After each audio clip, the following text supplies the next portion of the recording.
Senhor presidente, senhores vereadores, todos que nos assistem, desculpe, pessoalmente ou pela internet, eu, tendo em vista os debates da sessão passada a respeito de IPTU, eu fui buscar algumas mais informações e também considerando a sugestão que o vereador Fernando Malon nos deu em plenário sobre aquela de se entrar em contato com alguns contribuintes, os casos mais emblemáticos, eu fui atrás, levei ao executivo e passo a repassar alguns dados que o vereador Marco havia passado alguns deles, outros de outra forma, então eu vou reiterar, até porque eu considero importante dada a repercussão. Eu verifiquei que São Bento do Sul tem... Vereador Marco, eu peço desculpas se o senhor já disse alguns desses dados, mas é pelo contexto. 41 mil carnês de IPTU. Desses 41 mil carnês, 8 mil foram revistos, foram readequados. E aí nós temos alguns casos bastante emblemáticos. É evidente que eu não vou citar o nome de ninguém, mas de nenhuma empresa, nenhum contribuinte, pessoa física ou jurídica, mas que servem para exemplificar bem o que acontece. Nós temos uma empresa em São Bento do Sul que pagava R$ 8.700 de IPTU e passou a pagar de 8.700 foi para R$ 55 mil. É uma mudança, não vou dizer aumento, bastante emblemático, de 8 mil para 55 mil. Por quê? Porque essa empresa, que é grande, estava cadastrada como uma residência, quando de fato é uma indústria e a incidência é completamente outra. Essa empresa não foi reclamar e nem foi argumentar, até porque sabe que se for bem a fundo mesmo, vai ter que pagar os últimos 5 anos. Nós temos casas que caracterizam que são isentas de IPTU, que consta no cadastro como sendo banhado, e aí não paga IPTU. E que foi verificado em loco, a casa tem 330 metros quadrados, vereador Nivaldo, vereador Eide. Não dá para manter isento alguém que se diz que não tem uma residência quando na casa tem 300 metros quadrados. E aí eu vou além, para poder esclarecer e tentar ajudar. Depois de identificado essa situação, foi feita a correção desses 8 mil carnês, dos 41 mil. Foi avisado, inclusive eu tenho as matérias jornalísticas, em que a população foi alertada a fazer seu recadastramento na prefeitura, e mesmo que assim não fosse, não cabe ao executivo, e convenhamos, a máquina é grande. A prefeitura, todo mundo sabe, o executivo, o poder público, é uma máquina grande e muitas vezes engessada por conta das leis.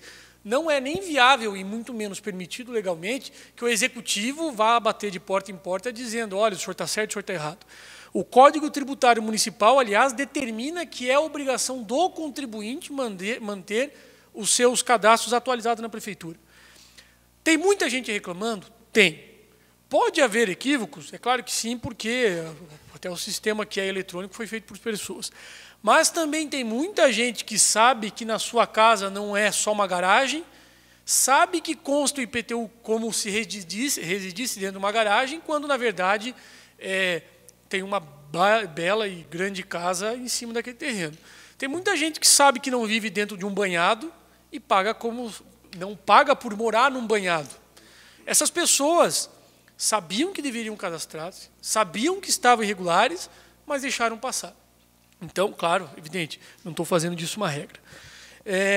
Em alguns casos caiu o valor do IPTU, claro, numa proporção bem menor do que aqueles que subiu, não houve aumento, subiu.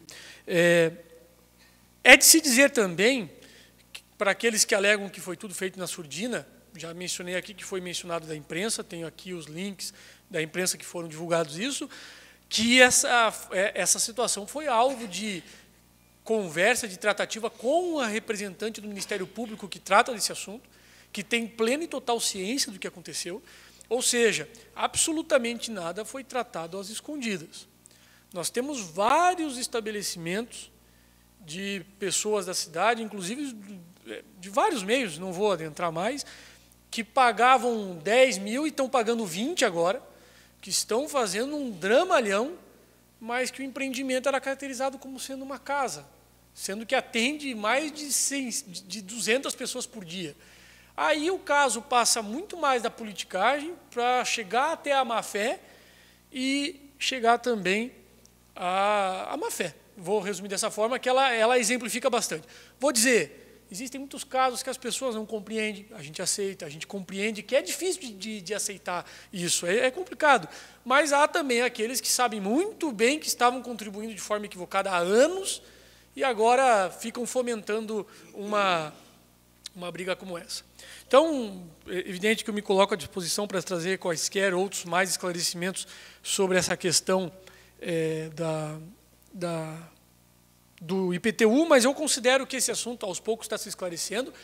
E, quando há falas em contrário a esse assunto, é porque, das duas, uma, ou não se entende, ou há má-fé. Os dois são alvo de uma conversa, porque a má-fé a gente tem que apurar e a dúvida a gente tem que sanar. E é por isso que a gente está aqui hoje. Vereador Fernando Malon, senhor. Obrigado, vereador. Eu recebi os carnês de IPTU dos imóveis da minha família, que eu administro, e verifiquei que muitos deles tinham aumento. Alguns insignificantes. Pequenos. Mas, considerando que não teve aumento inflacionário e sim deflação, eu fui questionar.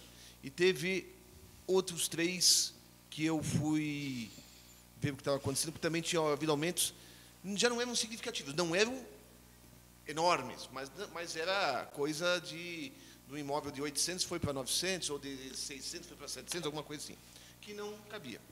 E em duas situações, ou 4 situações, foi explicado que existia um erro no sistema anterior por conta de zoneamento. Isso. Aumentou tipo R$1, R$2, não foi nada demais. E teve um outro, também por conta de zoneamento, aqui perto da gráfica JL, também foi mudado, mas teve 2 na Antônio Quasimodo, que eu falei diretamente com a diretora de tributos, ela que me recebeu, a dona Ingrid, ela que me recebeu, fui pegar a senha, ela que me recebeu. E ela não sabia dizer o que tinha acontecido, porque não houve nenhuma mudança de uma correção a ser feita. Os imóveis não foram aumentados, mas ela vai... deixei lá, ela vai rever toda a situação para me dar alguma explicação. Tem algumas situações que fogem da explicação normal da correção de zoneamento. Tem algumas coisas que as pessoas vão ter que ver, porque, de fato, não tem uma explicação plausível no primeiro momento. Eles vão ter, o tributos vai ter que sentar e ver o que aconteceu nesses meus 2 casos. E imagino que possa ter acontecido também com outras pessoas. Quando entra, ele já tem uma tabela lá, imóvel que está nas áreas tais, é porque deu erro. E isso já é automática a resposta. Em outras áreas que não teve essas mudanças, eles vão ter que ver o que aconteceu. É questão de ir conversar com o pessoal do tributos lá, vai ter que esperar, aguardar um pouquinho, o meu até que foi rápido, mas eles vão dar os esclarecimentos. Senhor presidente, o senhor me permite concluir? Pode concluir, por favor. Obrigado. E é esse exatamente o ponto. Nós temos que tratar erros como exceção, e erros todos estão passíveis.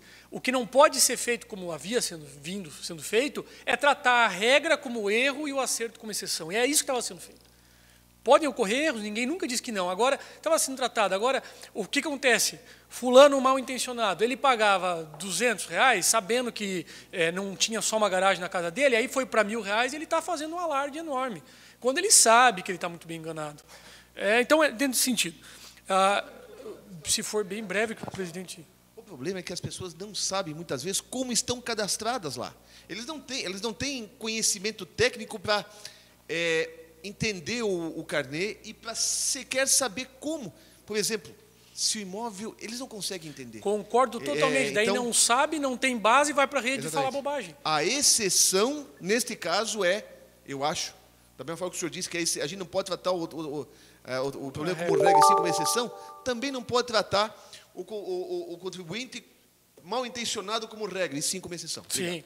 Então, para tentar concluir, finalizando dizendo que estão sendo feitos todos os esforços e foi feita a divulgação, cabe ao contribuinte ir até a prefeitura corrigir isso e, se o senhor presidente me permite, por mais 30 segundos, dado a parte do vereador Fernando Malon, eu não posso deixar de mencionar, até na condição de líder do governo, tenho certeza que me compreenderão. O vereador Fernando Malon veio algumas semanas atrás aqui e disse que o prefeito Magno Bauman era ímprobo, magno ou ímprobo. Eu me ocupei, até por conta da decisão do Tribunal de Contas, que o senhor deve se manifestar aqui na Câmara, eu verifiquei, e o senhor faltou com a verdade quando disse que o prefeito Magno é ímprobo. o senhor disse que a justiça disse isso. Eu vou dizer o que a justiça disse disso. Entretanto, diz o desembargador, no meu entender, sobre o mesmo caso, não se caracteriza ato de improbidade passível de sancionamento pelo artigo 10, inciso 8º da Lei 8.429 de 92, face à ausência de dolo ou culpa. Isso é o tribunal quem diz. Então, eu quero... O relator também consignou que, apesar de não ser possível admitir a constatação direta de entidades sem fins lucrativos para planejamento e execução de prova, já vem em controvérsia ao longo... Vereador, para resumir, não diz que o Magno é ímprobo. Ele diz, pelo contrário, não se caracteriza ato de improbidade. O senhor quer, se o senhor, presidente, permitir? Eu vou conceder. É que a situação é a seguinte. O senhor sabe que existem 3 categorias de atos de improbidade. O artigo 9º, que são os graves, porque houve apropriação de dinheiro público. Do artigo 10, em que não há apropriação, mas há dano ao erário público. Sim. E do artigo 11, em que não há apropriação de dinheiro, não há prejuízo, mas há descumprimento dos princípios constitucionais. O prefeito Magno foi condenado, e por isso levou a multa, por conta de ato de improbidade previsto no artigo 11 da Lei de Improbidade. Não foi pelo 10. Do 10 ele conseguiu se livrar, mas ele caiu no artigo 11, que é ato de improbidade também. Se o senhor ler inteiro ali... vai ver. Eu li, vereador, eu apresento discordância nisso, com todo o respeito, pois não? Aí eu não vou entrar na questão da multa, eu estou dizendo só da questão de improbidade. E falando em multa, eu sei que o senhor nunca deixa que as pessoas se esqueçam dos processos que tramitam a meu respeito, né? O senhor é muito cordial, mas o senhor não deixa esquecer. E por que eu estou dizendo isso tudo? O senhor também disse dias atrás que a língua é o chicote da alma. E, tendo em vista a decisão do Tribunal de Contas, eu sei que o senhor pode lançar mão de alguns mecanismos para... Como? Sim, mecanismos. Não, como é que seria outro, vereador? Mecanismo de defesa. O senhor pode lançar mão de mecanismos, mas o fato é que há uma condenação. Eu honestamente desejo que o senhor consiga reverter, porque eu não desejo mal, porque o senhor, apesar de o senhor achar que não, eu lhe quero muito bem. Mas é para lembrar, como o senhor bem disse para mim dias atrás, a língua é o chicote da alma. O senhor disse a mim e hoje, 2 vezes na mesma noite, isso vem. Mas para dizer o seguinte, tal qual o prefeito Magno não é ímprobo, também não lhe considero ímprobo por causa da decisão do Tribunal de Contas, mas há que se ver com cautela esse tipo de situação. Senhor presidente, eu agradeço pelo tempo em excesso e por todo o resposto. Obrigado, vereador. Próximo vereador, por favor.